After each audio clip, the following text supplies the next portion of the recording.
hard. Hey, no, I just cannot overemphasize what this church has meant to our family over the last year. It's just, we have 4 kids, and they've just loved us in such unique ways, depending on where our kids are. So it's just such a phenomenal thing for our family. And again, as Chris said, we're talking about family today and how important family is. And there's one dynamic that we've all got to figure out when it comes to our family, and it's this issue of time. Now, I know in this room there's many different definitions of family, so we're just going to define it as when you're with the people you love and the people who love you back, that this is your family. And we need to get so strategic about that. And one of this thing that we need to take a look at is this whole thing of time. It turns out in the 1960s, the technology industry had a prediction about the time that we're living in right now.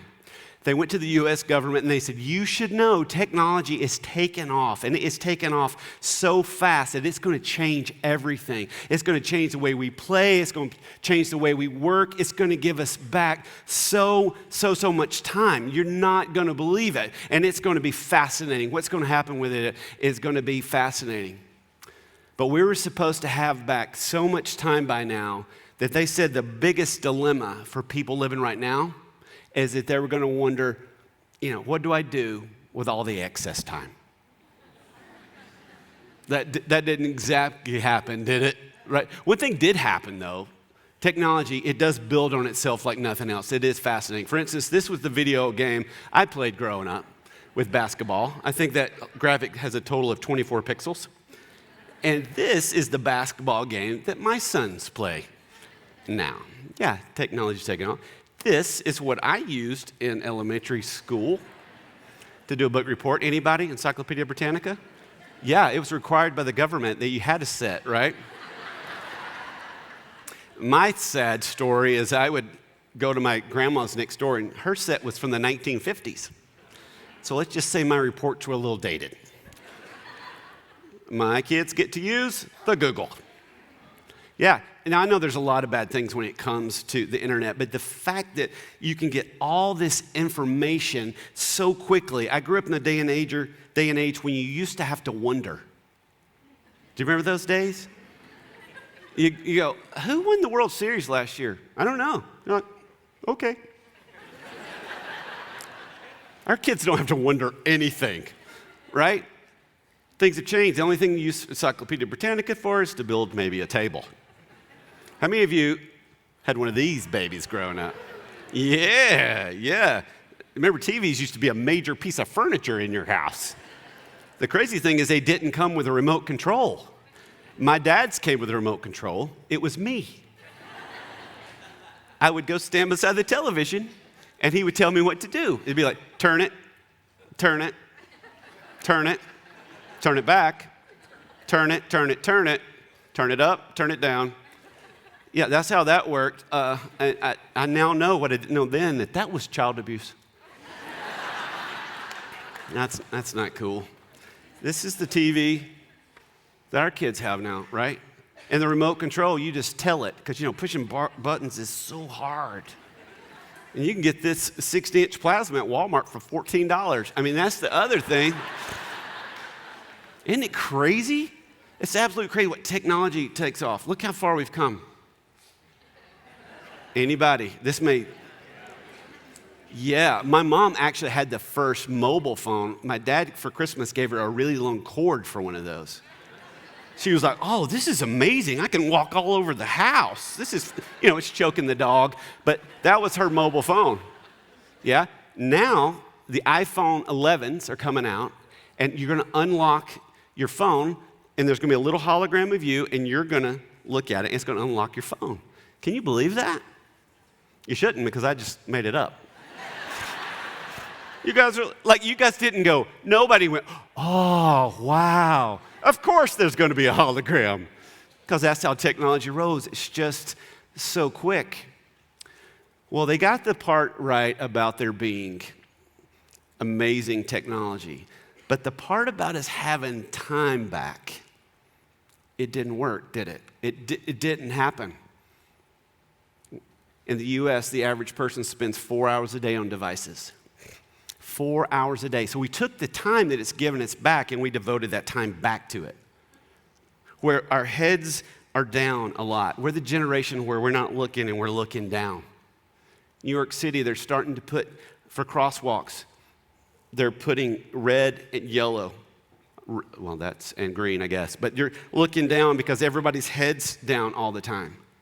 We know that we see people on devices, and there was an artist who actually photoshopped out the phone from relational photos to show us how addicted we have become.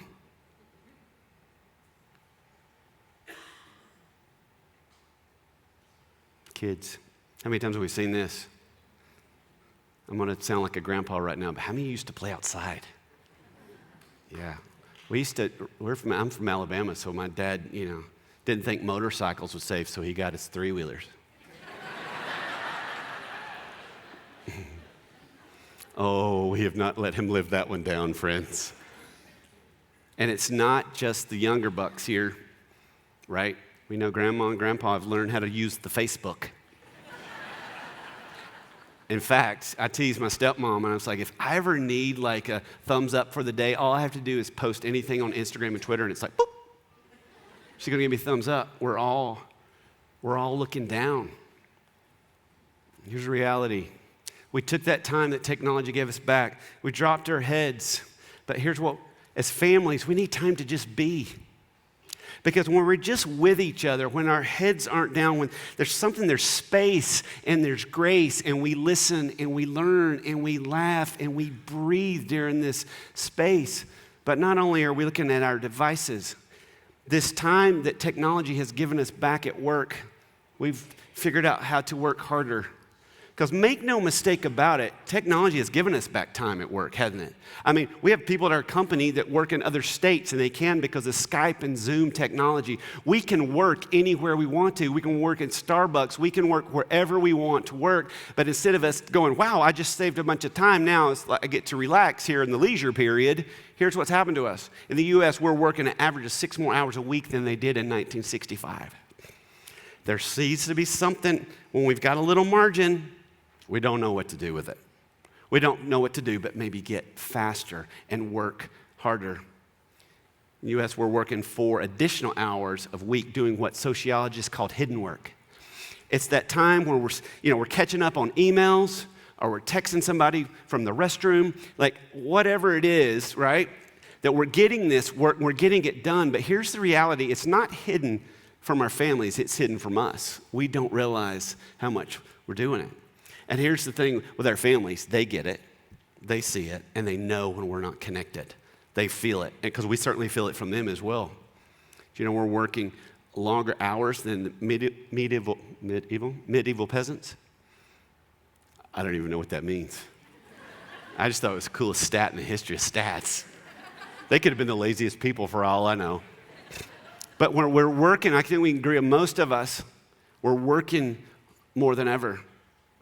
And it's taken up so much time. Steve Jobs, at the end of his life, said this. He said, I reached the pinnacle of success in the business world. In others' eyes, my life is an epitome of success.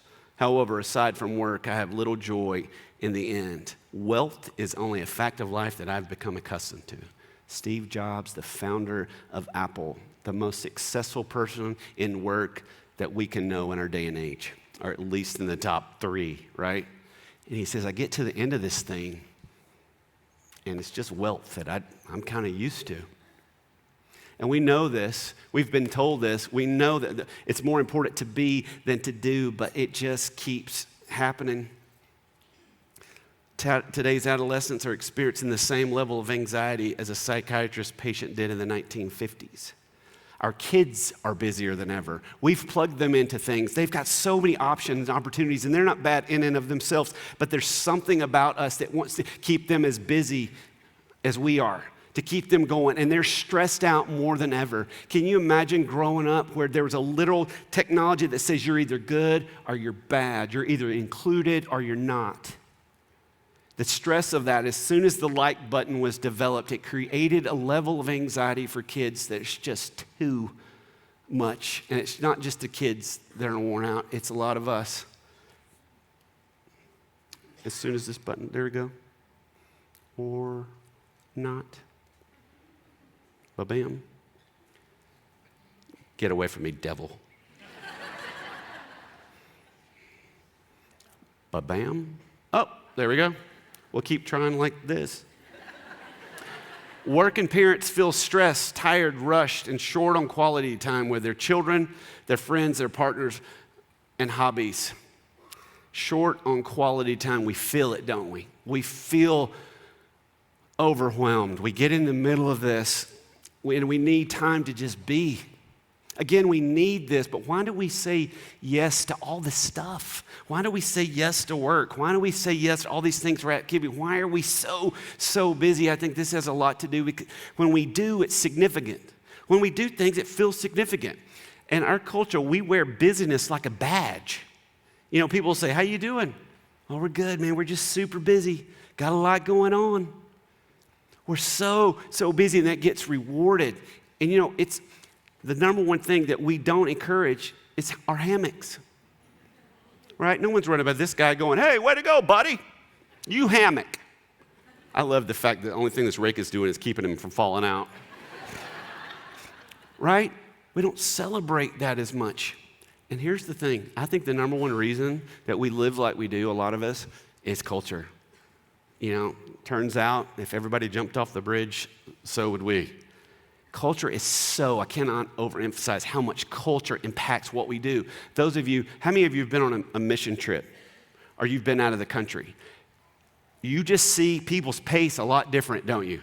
It's a totally different world. We used to take a trip when we were living in California. We'd take a mission trip with the youth group. We'd go into Mexicali, which is right over the border into Mexico. And that's why they called it, watch what they did, Mexicali. So you literally took one step into another country and the sense of time completely changed. We would show up to work with these churches and we would get there and sometimes they'd be there and sometimes they wouldn't. But they would eventually show up, and when they did, they were so present. And then we'd watch our high school kids and they'd start playing with the little kids, and it was just this amazing thing of people that were so present and so together. It was unbelievable. And then we'd look at our watch and say, time to go. Where are you going? Well, we're going back to camp. Why? Well, it's time to eat. We got food. But it was this sense and it was this feeling of two different worlds. And what we have to do, I think we got to pause around culture and say, hold on a minute. What is all this doing to us? What's happening? Because the consistent thing I love about the Bible is this. It is the authors writing to people, and they're saying, this is how culture is impacting your relationship with God, but it's also how it's impacting your relationship with each other. And I've wondered before, what would Paul say to us? What would Jesus say to us? What would all the authors of the Bible, what would they say to us if they were looking at this culture, if they were looking down? Well, I landed on this passage that I thought, this speaks exactly to what we're talking about. And that's the beauty of the Bible. The truths of the Bible transcend all cultures. It trumps all cultures. It speaks to a truth that's absolutely brilliant because it's God-inspired. It is incredible. And there's this passage. Some of you, if you've been around church for a while, you're going to go, oh, I've heard this passage before. But can I just ask you to kind of pause that, put that on the side for just a little bit, because there's some things that we landed on as we're studying for this, and I went, wow.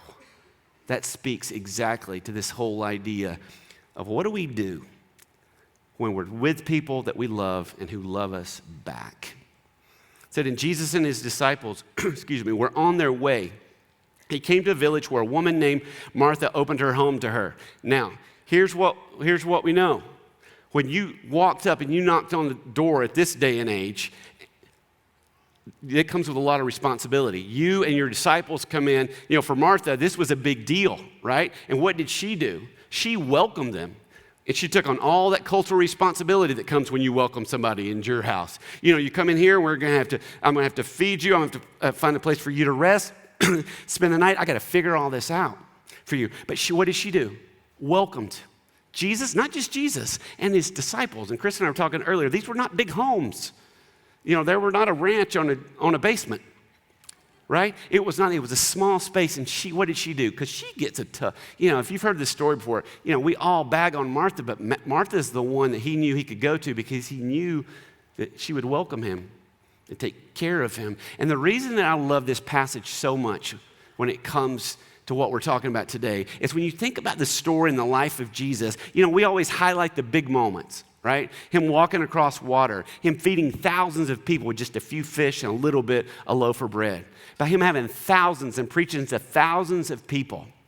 And all of a sudden, we've got this really intimate moment where we see Jesus in a home with people he loves and people who love him back. You see, because he was constantly not only had people following him that were for him, he had a lot of people that were against him. He was turning everything upside down. He had religious leaders and governmental officials wondering what in the world's going on, and they came after him. They kept trying to trick him, call him a heretic. They kept doing it to the point where they took his life. But if you rewind back, we get this moment where he's just being loved. And I love all that Jesus does for us. I love the fact that he had this. I love the fact that he was in a home with people who loved him and loved him back, and everyone else was out. It was there. Martha, she had a sister called Mary. The great thing for Martha was she see all these people walking in going, oh, okay, oh, awesome, okay, you're here, no text, but that's great, come on in. But she's got an ace up her sleeve named her sister. Because culturally, that's what, when you welcome somebody in your home, you welcome them in, you feel the responsibility of that. She said, well, at least I've got Mary to help me. But Mary, who sat at the Lord's feet listening to what he had to say, Mary goes, what? Jesus is in my house. Jesus is in my family room. And what did she do? She just sat at his feet and listened to him. And I got to know for her, when she thinks about over the course of her life, when she was at the end of her life, like Steve Jobs, that she looked back and she said, wow, I got to sit and listen to Jesus, and I was this close. He was in my house. There can't be an ounce of regret there for her, right? She was so thrilled that he was there, but Martha was distracted by all the preparations that had to be made. This word distracted is translated into encumbered. She was encumbered. She was entangled like my mom's phone cord. She had it all over her, and she's feeling this pressure, and she's feeling this responsibility, and she's trying to do it all, and it's coming from a good place. I mean, after all, she welcomed them in. She wanted to do it, but she was just so overwhelmed by it all. And can't we feel just like that? We've got all these things that we've signed up for, all these things that we've committed to, we've got it all, and we don't question it at all because it just happens so gradually. Kids grow up and things become more complex, and we just feel these moments, and we're frustrated, and we let those people that we love, that love us back, know about it. You're so frustrated here. I can't believe this. Look at all this I have going on, and I got to believe she is running some things through her mind because she walks in to Jesus, the creator of the universe, and says, she came to him and asked, Lord, don't you care that my sisters left me to do all the work by myself? First thing to Jesus, don't you care? Don't you get it? Do you see all this? And, I love it that Martha came to Jesus. I bet she looked at her sister and said, we're going to have a different come to Jesus. She goes straight to him. She goes, don't you care about me? Don't you care that she's left me all the work to do by myself? Look at me here. I'm doing this. How can you do this to me? Because isn't this our answer? Tell her to help me. That's the answer to all this crazy. That's the answer to all this anxiety I'm feeling is I need some help right now. And culturally, she's supposed to do it. She's supposed to help me. Don't you feel like that too? When you're in the middle of all this, we look around at our family and go, do I have to do everything around here? We go to work, we're exhausted, we're frustrated, we get home, the house is a mess, all that's going on. You go, I do everything for this family, I provide this family because I love you. We're taking our kids to baseball practice. We're get in the car, get in the car. We got to do all this stuff because it's good for you. Get in the car. But we sign up and we get in the middle of all that and we go, I just need help. I need technology to help me. I need people to help me. And we don't ever go, wait a minute. Do we have to be doing all this? Can we choose something else? Could Martha have gone, hey, Mary, come here just a second. Can you help me? Still with love in her heart. Could she say to them, go, hey, guys, I love you so much, and I want to cook for you, but Jesus is here, you here. I'm going to need you guys to pitch in a little bit because I need to be a part of the party. No. She's frustrated. She didn't think for a minute to ask for help in a different way, in a way where she still left herself capacity for love. And Jesus goes, Martha, Martha. I love Jesus' posture towards Martha and towards us when we're feeling crazy and it's all over and we're, And he looks at us and goes, Martha, Martha. Ted, Ted. Chris, Chris. Susan, Susan. Fill in your name. He looks at us in the midst of all the chaos that we've created, living in a culture that he never imagined, and looks at us with compassion. Says our name because he knows all of our names in the middle of this. The Lord answered, you are worried and upset about many things. I get it. We can tell what's going on your insides because you're showing us on your outsides, right? I see it that you're worried and upset about, there's many things. And there's many things that's going on with a lot of us. And he says, but few things are needed, or indeed only one. So where needed is appetite. There's only one appetite we need to be worried about. You're worried about feeding us, but at the end of the day, there's really only one we need to be focused on. There's only one that really needs to be needed, that needs to trump, that when we look back on this time together, we're not going to remember if the beans were cold. We're not going to remember if the beds were lumpy. What we're going to remember is being together. Studies will show that experiences versus things do something for us. When we're just together, we remember things more fondly. We've got a lens of what happened. That this being together is so key. And you fast forward at the end of this, and we don't know what Martha chose. Because he says this, Mary has chosen what is better. Now, we don't hear what Martha says because it could have been inappropriate. It didn't make the Bible. The editors were like, let's not go there. And it will not be taken from her. He says, I know you want help, and I have compassion for you, but she's chosen what's better, and I'm not going to take it from her. Because right now, you're trying to take it from her. She's choosing being with me over doing for me, and I'm going to let her have it. And here's the thing with all these decisions, when you and I make decisions of being with our family over doing for our family, both are important, but at the end of our lives, he said, it will not be taken from her.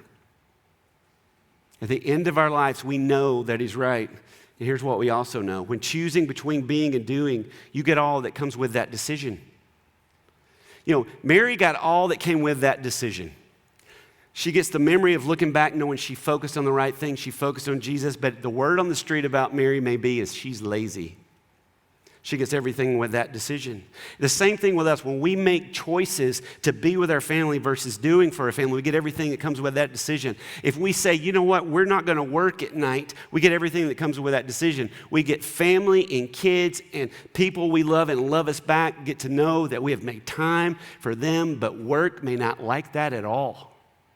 They go, when I call the other guy, he always picks up. When I call the other lady, she always works later. And we may lose out on an opportunity for that. We get everything that comes with that decision. When we tell our kids we're not going to be on the phone at dinner at night, we get everything that comes with that decision. We get the rolling of the eyes. Oh, gosh. What are you trying to turn us into a bunch of Amish? Like, what's going on here? But we also get, once they get used to it, this connection time.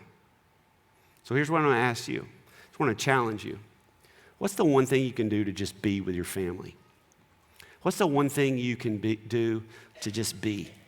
Because I think I love about this church is they have changed the initials from Mountain Lake Church to mean More Life Change. Because here's what I love about Chris and this church. Every week, it's like, this is not something we do. We just check off the list. Oh, I'm a good person, go to church. They're like, no.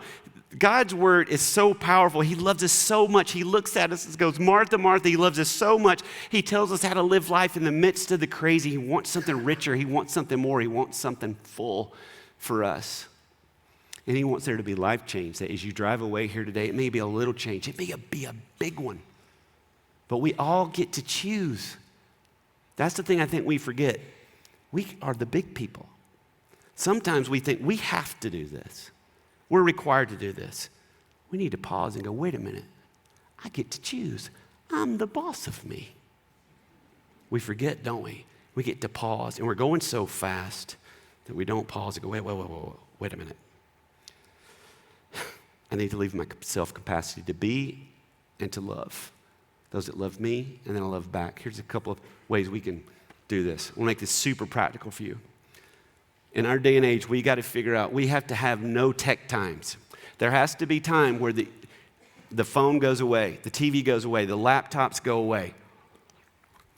It's not always easy. In fact, we're addicted to it chemically. Every time there's a ding on our phone, there is an endorphin rush to our head. We're literally addicted. But when are those no tech times? Some of the best advice I've ever been given is my buddy said, don't be on the phone in your car when your kids or your spouse is there. And I can't tell you. I mean, this is the time when you're with people and people love you back, you've got them trapped in the car. You can have some pretty great conversations, right? Kids, you get everything comes with that decision. Kids are going, wow, what are you kidding?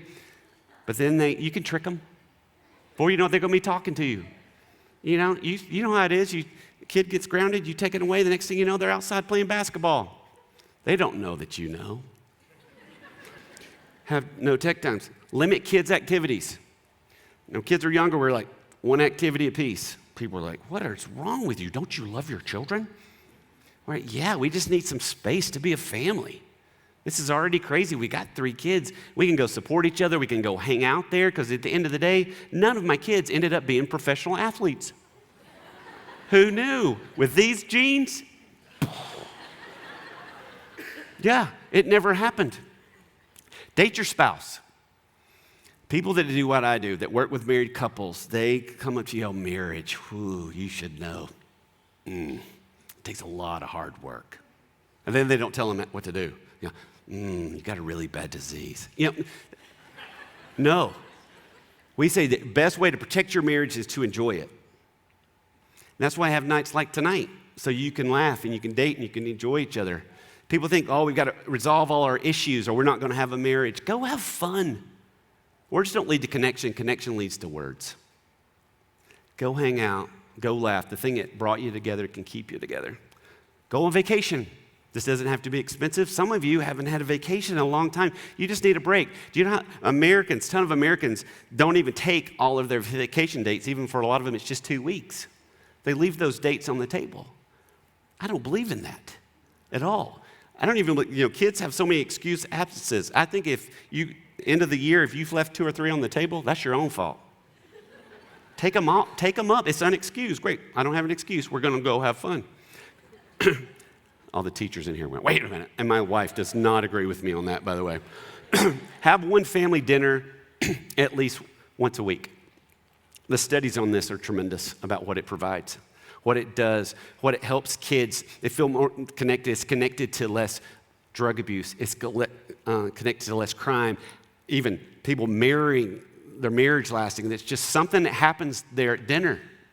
I don't know what it is. One of the things we do at dinner is a thing called high-low. Go around the table, you do high-low.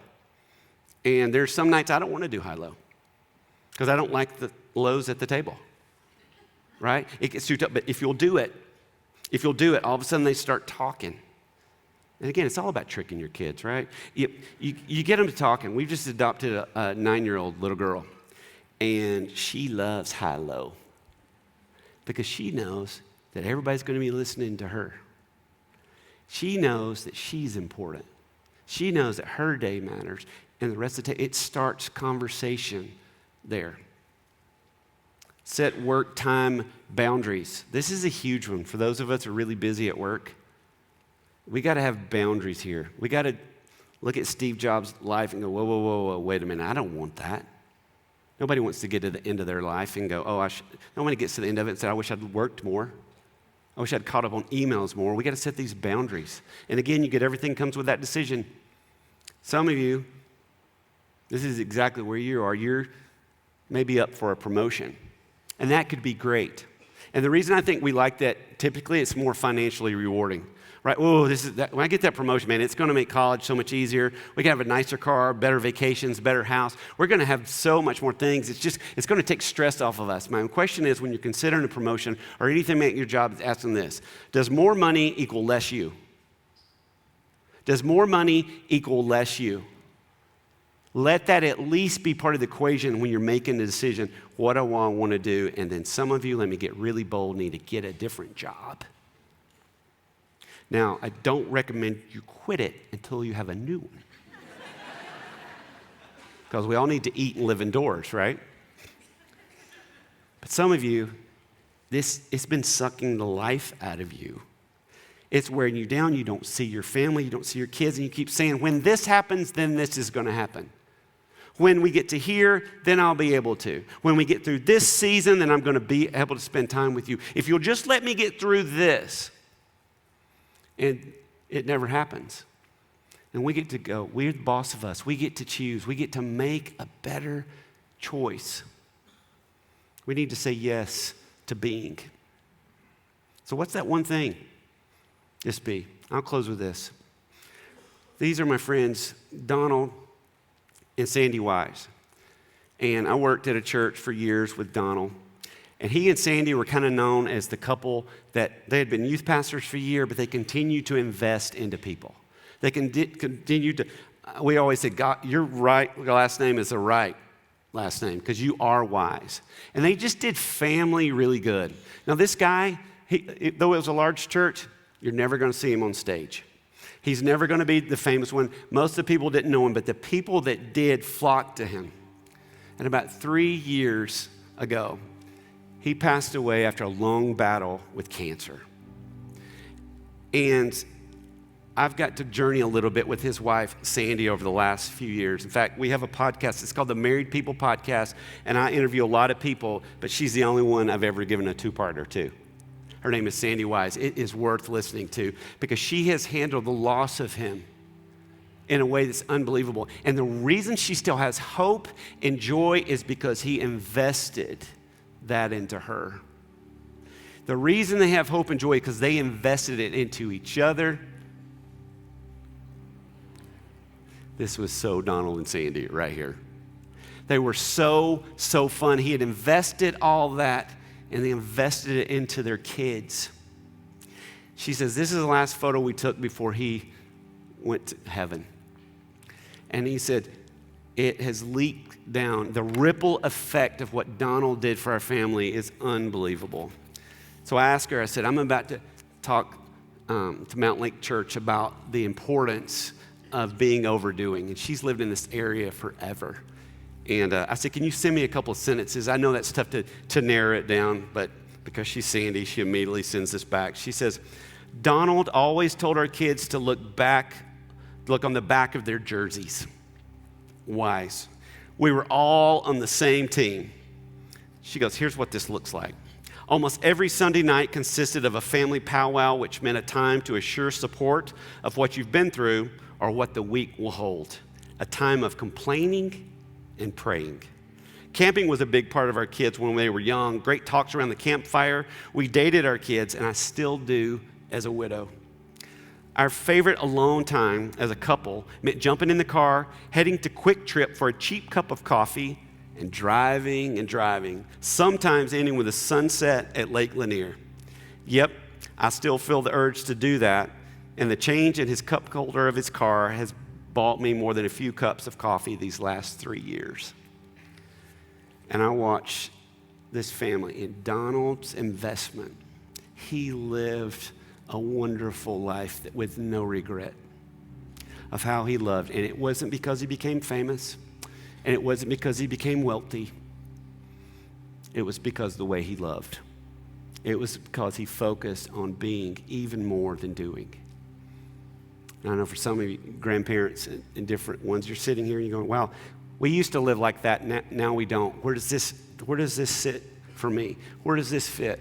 Well, I watched this lady pour into these. And grandparents, I cannot overemphasize the importance of who you are in people's life. So for you, don't forget in the middle of us that your being Go to your people. Go to the people that you love and that love you back. For all of us, we get to make a choice. And I hesitate to give it all those stats at the first because they're so heavy, but in the light of who Jesus are, it floods it. It makes it go away. It puts it back in the dark. It lifts light to go. You get to walk out of here with a clean, dry erase board, right? You get, God's mercies are new every morning. Don't walk out of here with guilt. Just walk out of here with hope to go, we get to pick.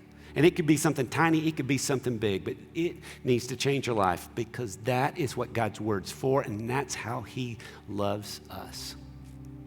Let me pray for you.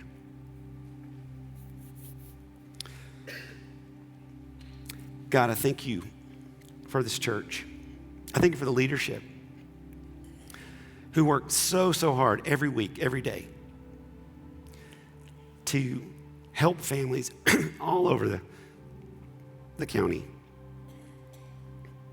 That they care about families, they want families to work, and they know that your word is the way. They know, and they tell us week after week in situation and environment after environment that your way is the way. God, that you didn't leave us alone trying to figure out this crazy world, that you left us with instructions, and we're so thankful for that. God, we are surrounded by so many opportunities and so many devices and so many things. It's difficult to see you.